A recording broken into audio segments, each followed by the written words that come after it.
12 फरवरी 1988 रात 2:17 अमृतसर के बाहरी इलाके में फैली एक अजीब सी खामोशी। ठंडी हवा के साथ एक ऐसा सन्नाटा पसरा था जिसमें हर छोटी आवाज भी किसी खतरे का संकेत लग रही थी। दूर कहीं कुत्तों के भौंकने की हल्की आवाजें और बीच बीच में गुजरती ठंडी हवा उस रात को और भी भारी बना रही थी। उसी अंधेरे के बीच एक साधारण सा दिखने वाला आदमी भीड़ में घुला मिला बिना किसी पहचान के अपनी आंखों से हर हलचल को रिकॉर्ड कर रहा था। ये कोई आम आदमी नहीं था, ये था अजीत डोभाल, जो उस समय भारत की खुफिया दुनिया का एक ऐसा नाम बन चुका था जिसके हर कदम के पीछे एक खतरनाक रणनीति छिपी होती थी। उस रात कुछ ऐसा होने वाला था जो आने वाले वर्षों में भारत की खुफिया एजेंसियों के काम करने के तरीके को हमेशा के लिए बदल देता। ऑपरेशन बेहद संवेदनशील था और इसकी जानकारी सिर्फ कुछ चुनिंदा लोगों तक ही सीमित। खुफिया इनपुट्स लगातार यह संकेत दे रहे थे कि शहर के अंदर एक खतरनाक नेटवर्क सक्रिय हो चुका है जो देश के खिलाफ एक बड़ी साजिश को अंजाम देने की तैयारी में था। लेकिन इस नेटवर्क की असली ताकत उसकी अदृश्यता थी। उसका हर सदस्य आम लोगों के बीच ऐसे घुला हुआ था जैसे वे कभी अस्तित्व में ही ना हो। अजीत डोभाल उस समय एक अंडरकवर एजेंट के रूप में काम कर रहे थे और उनकी सबसे बड़ी ताकत यही थी कि वह अपने दुश्मनों के बीच रहकर भी कभी पहचाने नहीं जाते थे।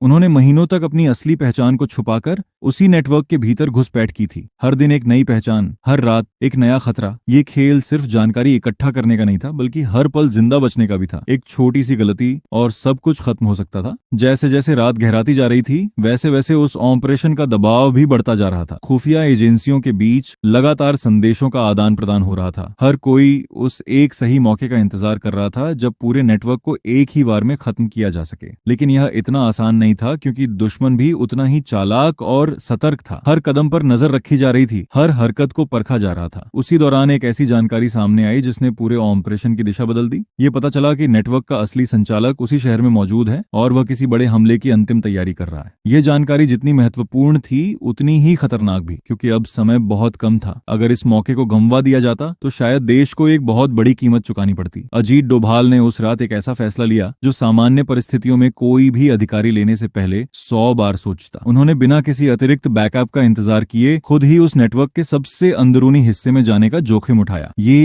एक ऐसा कदम था जिसमें सफलता की संभावना जितनी कम थी, असफलता का खतरा उससे कहीं ज्यादा बड़ा था। लेकिन यही वह पल था जिसने उन्हें बाकी सभी से अलग बना दिया। जैसे ही वह उस जगह के करीब पहुंचे जहां से पूरे ऑपरेशन को नियंत्रित किया जा रहा था, वहां का माहौल पूरी तरह बदल चुका था। चारों तरफ सशंकित नजरें, हलचल में छिपा हुआ डर और हर चेहरे पर एक अजीब सी बेचैनी। ये साफ संकेत था कि कुछ बहुत बड़ा होने वाला है। लेकिन असली चुनौती अभी बाकी थी, उस नेटवर्क के मुखिया तक पहुंचना और उसे बिना किसी शोर के खत्म करना। उस रात की हर एक सेकंड, हर एक सांस एक नई परीक्षा बन चुकी थी। अजीत डोभाल ने अपने अनुभव और सूझबूझ का इस्तेमाल करते हुए उस जाल को धीरे धीरे समझना शुरू किया जिसमें वह खुद फंसे हुए थे। उन्होंने हर कमजोरी को पहचाना, हर रास्ते को परखा और फिर एक ऐसा कदम उठाया जिसने पूरे खेल को पलट कर रख दिया। कुछ ही घंटों के अंदर वह ऑपरेशन जिसे असंभव माना जा रहा था सफल हो चुका था। नेटवर्क का मुखिया पकड़ लिया गया, उसके कई अहम सदस्य खत्म कर दिए गए और सबसे बड़ी बात, एक बड़ा हमला होने से पहले ही रोक दिया गया। लेकिन इस सफलता की असली कहानी कभी सामने नहीं आई, क्योंकि खुफिया दुनिया में जीत की आवाज नहीं होती, सिर्फ खामोशी होती है।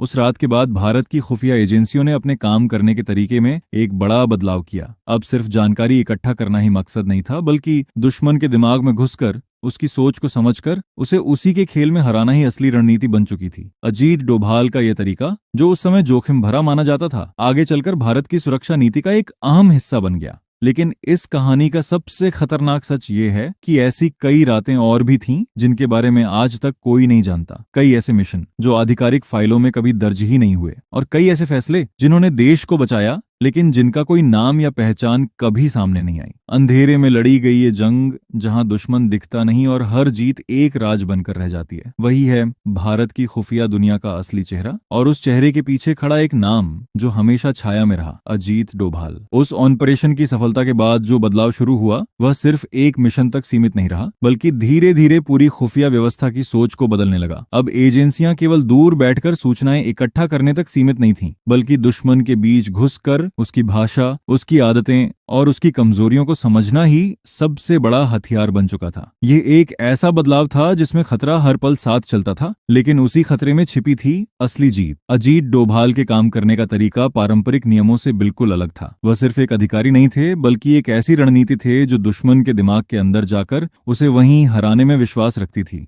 उनके लिए हर मिशन एक शतरंज की तरह था, जहां हर चाल सोच समझकर चलनी होती थी और एक गलत कदम पूरे खेल को खत्म कर सकता था। यही कारण था कि उनके ऑपरेशंस में न सिर्फ साहस था, बल्कि एक गहरी मनोवैज्ञानिक समझ भी शामिल थी। समय के साथ यह तरीका और भी परिष्कृत होता गया। खुफिया एजेंसियों ने अपने एजेंट्स को सिर्फ तकनीकी रूप से ही नहीं, बल्कि मानसिक रूप से भी तैयार करना शुरू किया।